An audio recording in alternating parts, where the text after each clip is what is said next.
Okay, Bryan, now let's talk about the newcomers on the defensive backs. Let's talk about Shamar Simmons. What does that guy bring to the table? Yeah, Shamar brings a lot of versatility to the table. He can play multiple positions in our back end. We're excited about him. Really like the pedigree of the football player, his makeup. His dad played football at Auburn in the past, so I don't know if people know that about him, but just a humble kid, quiet, reserved.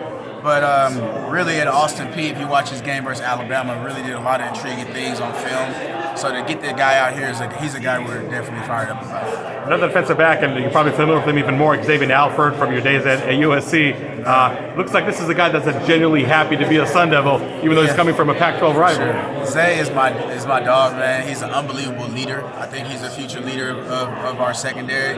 A guy that's mentally and physically tough. You know, a guy that comes from some adversity back home in Houston, an environment that I grew up in. So I'm really excited about getting him out here in Arizona and just giving him a clean slate for an opportunity to develop into a true player for us. Let's talk about some of the young guns. Montana Warren, probably the best name in college football. Montana, my dog, man. East Texas kid. A guy I was really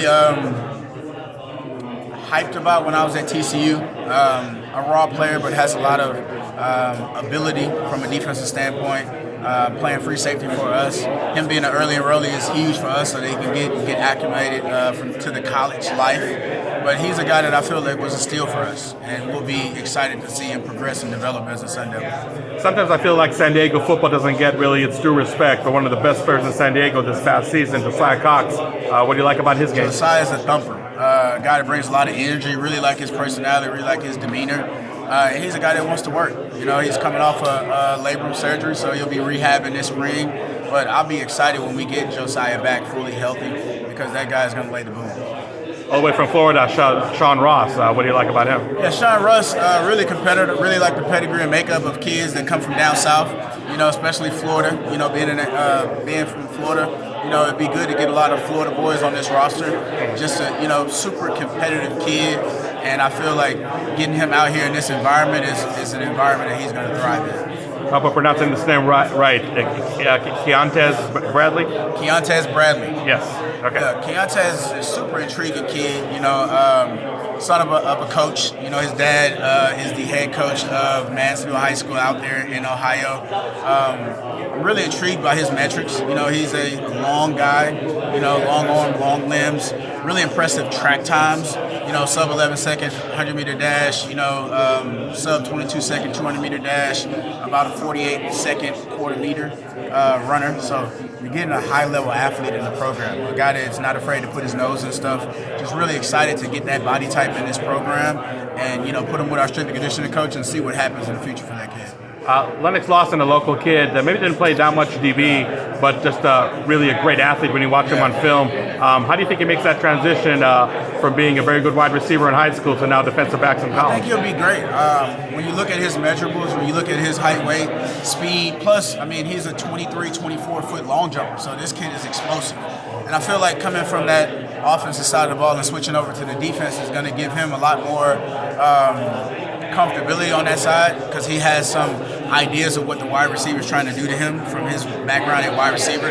Just really excited to get our hands on that guy and see what happens from his development in that position. But a really high-level athlete, and is a very explosive football player. And I got to end with the Texas guy, Keith Abney. What do you like about him? Super excited about Keith Abney.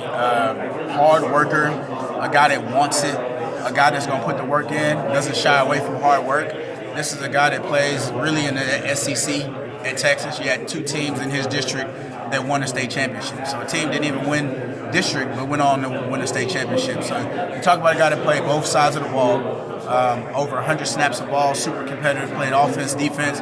Hell, I had to hide our offensive staff from watching his wide receiver clips because, you know, I want him in my room. So when you come into this recruiting cycle, what's like your mindset with the Brian Ward defense and what he requires for defensive backs, which is probably different than a lot of schemes out there? What were like some of your guiding points, so to speak, recruiting defensive backs? Tough, competitive guys, first and foremost. You know, guys that have stamina that leads to good physical and mental toughness. And then movement skills. Movement skills is something I really value as a DB coach. You know, guys that can move well.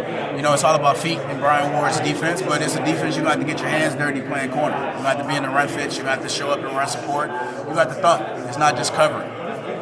You know, so I'm excited about this 4-2-5 moving forward. What did you learn from the 3-3-5 there at TCU? Is how DBs play that? Yeah, it kind of makes the offense more patient. You know, they're gonna have to nickel and dime you instead of just take shots down deep. You know, and I feel like moving from that 3-3-5 to our defense is more of a NFL style defense. You look at the Jets and how they utilize, you know, their base cover 3 defense with Sauce Gardner is very intriguing. You know, so for guys like Rowe, guys like Isaiah, guys like Ed Woods, they should be very excited to play in this defense moving forward. You kind of see Rowe or Ed playing that Sauce Gardner role where you might give them a little bit more slack on whether they're so first we're going to just install the defense, make sure everybody understands it, and then we're going to make adjustments depending on how, you know, tailor-make our skill sets. If we have a guy that can lock down one side of the field, then that'll definitely benefit us moving forward.